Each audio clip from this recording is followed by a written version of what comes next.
sort of timeline in our heads. And getting a timeline to the first century is really challenging, because as it turns out, we don't know when anything happened. We know that whenever somebody established an official timeline for history and said this particular year is the year 1, thinking that it was the year of Jesus' birth, they missed it by 6 or 7 years. So we don't even know when Jesus was born.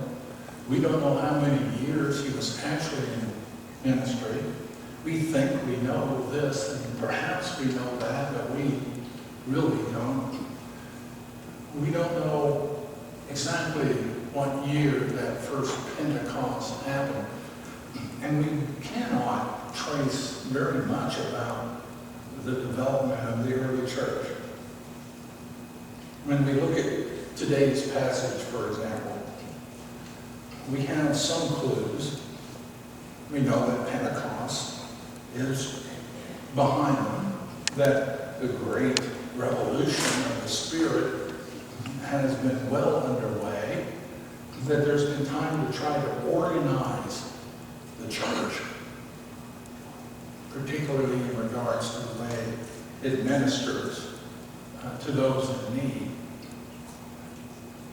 We know that the disciples, the apostles themselves, have now emerged as teachers and preachers, and that they've established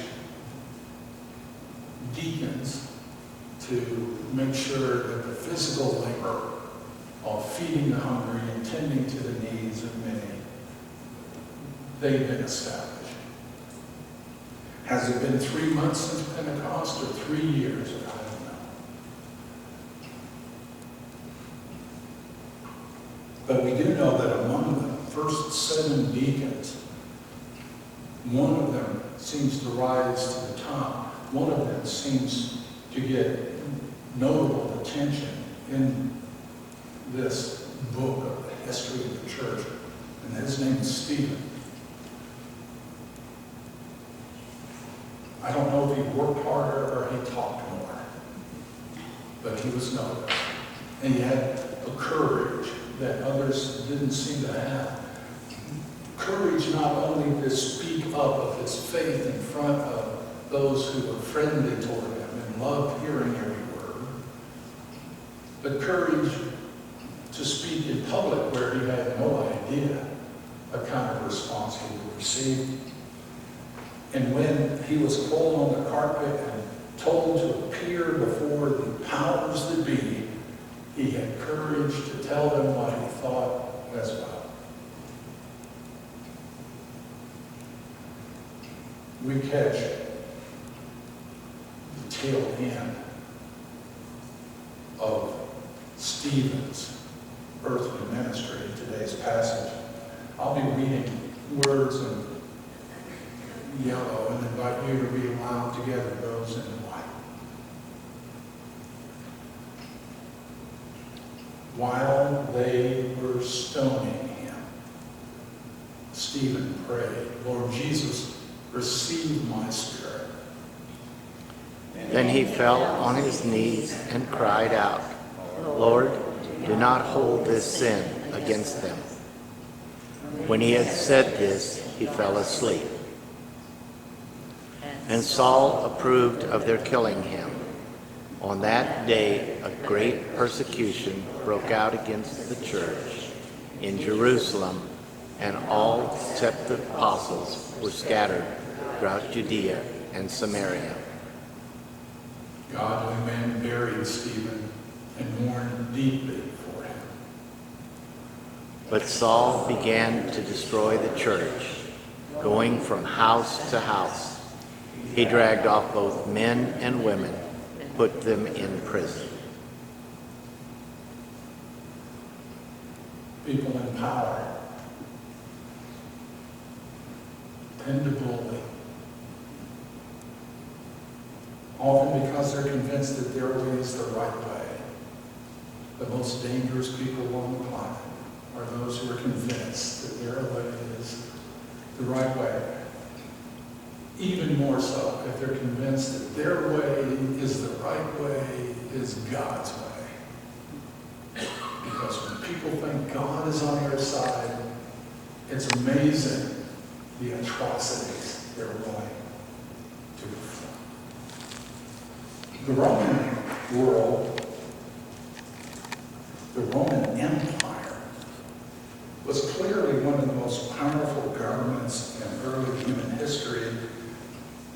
Expert bullying. That's how they ruled, with fear and intimidation, and it worked. You can't change hearts that way, but you can impact behavior. And you can feel good about how powerful you are. Somewhere within the microcosm of Jerusalem, the Roman Empire also allowed this minuscule power system of the temple to exercise its own power. As it turns out, the temple can control the people, and Rome doesn't have to worry about it, and everybody is just fine. And the leaders of the temple, for whatever reasons, had been targeting Jesus most of his ministry, trying to divide his followers, trying to intimidate his disciples, trying to trip him up in themselves, and eventually plotting to have him killed. It was actually a little amazing as we read the history. After they crucified Jesus, after these rumors of his resurrection seemed to be volleying around, you have this Pentecost event and this revolution of the Spirit of Christ, and you do kind of wonder, at least I do, where are all the bullies? How is it they're letting this happen? You know, bullies, they have a way of biding their time and knowing when to strike. If we can get public opinion in our favor, or if we can just lull everybody else to sleep, well, then we can strike. And it seems to be what's happened. The church has been more or less harmless.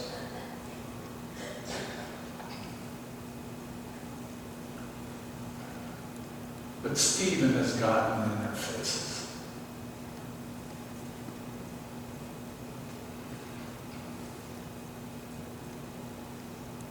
If he would have shut up when he was told to shut up, then the chief priests and the temple authorities could have saved face, gone around pretending that they were in control. But Stephen wouldn't be silenced. He explained the long history of abuse that had experienced among leadership in the Jewish faith that culminated in the current administration as they plotted to kill Jesus, the Son of God, the chosen one. He says this publicly. And when brought before the ruling authorities, he challenges them and accuses them right to their faces.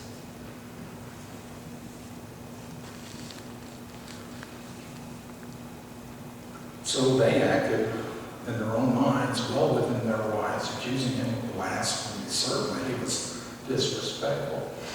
And you can always find some law somewhere to justify anything you want to do, and they found one, and they drag him out to the edge of town, and they stone him to death for his blasphemy.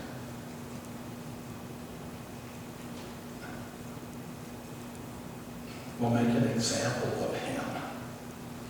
If if he won't shut up, we will shut him up. And we'll do it in such a way that his friends will be too scared to do anything or say anything. Intimidation, threat.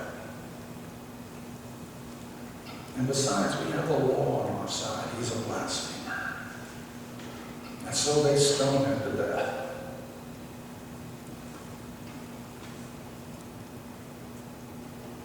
And Saul, jumps on that fervor.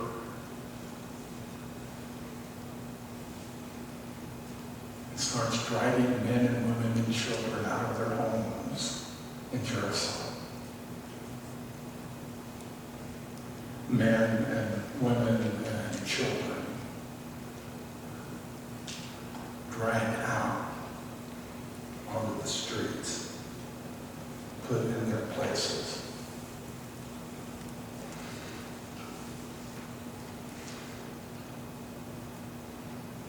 And people respond the way people respond. They stay silent. They run and hide. The word in Acts is the church was scattered. The way you scatter a flock, the way you scatter birds sitting out on a power line, make a little noise, intimidate them, and they're gone, scattered, powerless, much more easier to dominate, to control, to manipulate, to intimidate. Paul had to feel really powerful, nothing like a bully who's being successful, who seems to have the blessing of the higher authorities. The church is scattered. Of course, they're scattered. An amazing story. Because out of this crucifixion of Jesus, out of this persecution of the church, Saul is inspired with such fervor that he will go to his higher authorities and say, hey, you know what, this is so much fun. I am doing such a great job for God. I'm going to go to Damascus and do it there too.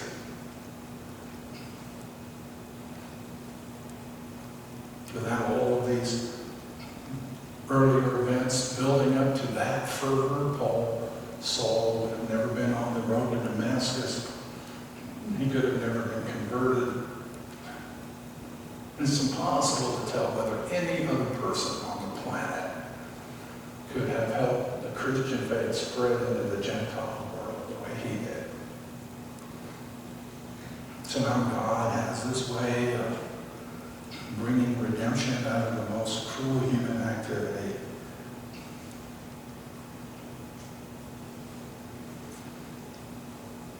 But that doesn't justify the persecution. Persecution and they're scattered. You know, I understand that. I think you do too. You see somebody dragging the men and women and children out of your neighbor's house because of their faith. Your faith is going to go into the closet. You're going to find a reason to go visit some family someplace far away. You may just decide to pick up your business and move and relocate. Why stand up against an unbeatable boy? So they scatter. But I find much more interesting is the thing that scatters the church. The forces that have scattered the church for the past 100 years.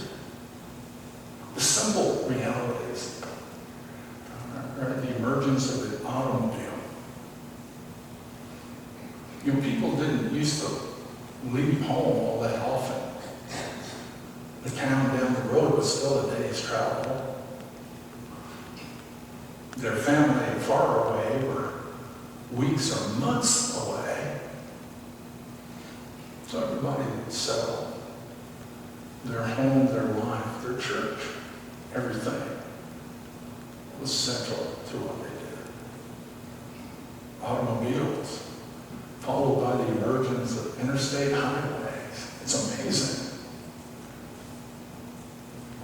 Now, people travel all the time, anywhere, scattered.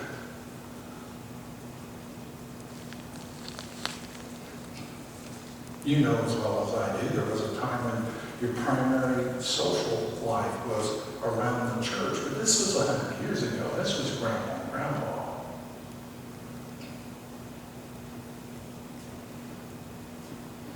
Somewhere around 1950, they started putting TVs in people's houses. 35 years later, everybody had the computers in their homes. Now you could stay at home on a Sunday morning and hear a better sermon than you can hear here.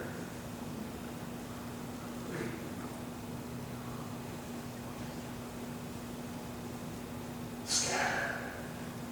Stay home. Go visit somebody. Go drive just for the sake of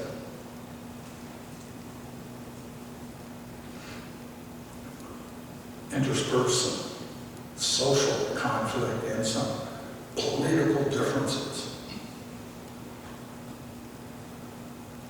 and scatter us further. Really, the amazing thing isn't so much that most of the mainline churches in America have shrunk. What's amazing is that they exist at all. Because the forces of nature and the forces of social growth have scattered us.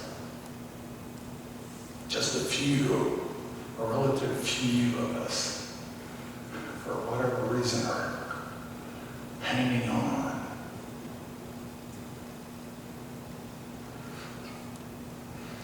And none of that's meant as a criticism or an indictment. It's just a reality.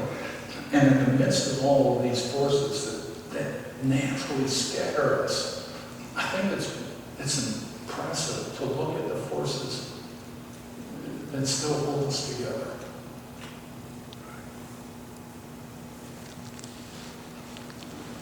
Why are we here?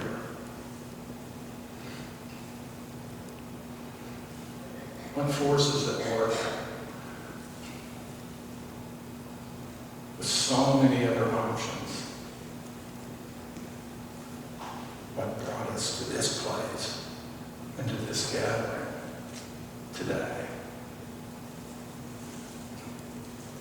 Some of it are simple things like tradition. Some of it's as simple as habit. But when you even hold on to a habit, it's because you found it satisfying. Because you found something there that made you feel better.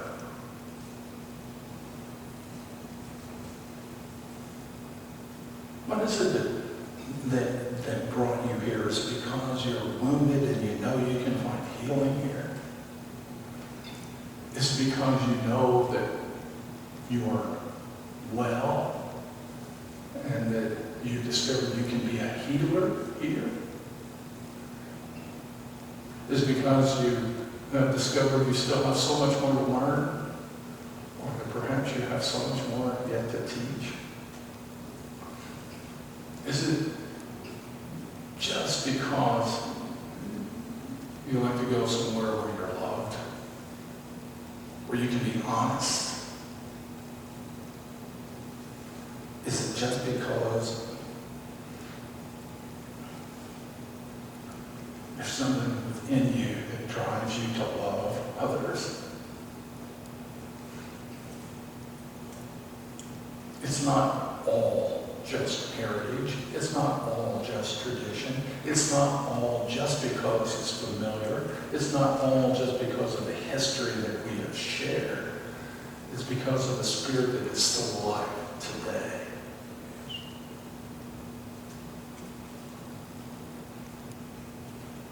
A spirit somehow powerful enough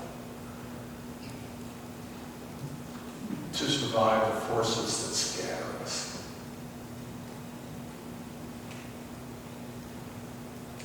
A spirit so powerful, so enduring, that it unites us wherever we might be. So while I was relaxing on Sunday morning in Dayton, Ohio last Sunday, I was still here. Dad will travel to Australia, for crying out loud, Australia.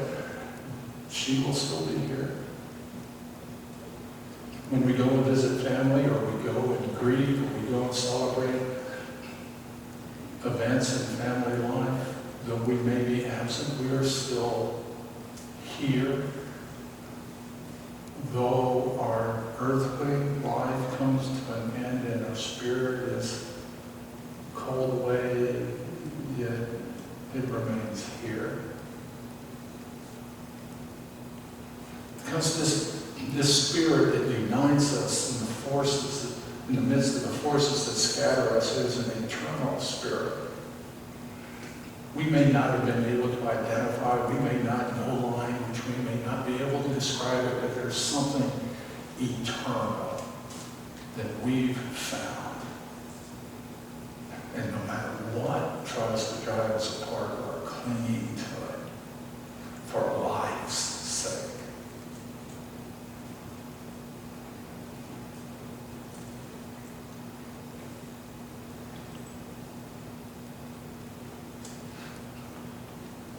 And all the forces that try to scatter us will lose to the eternal.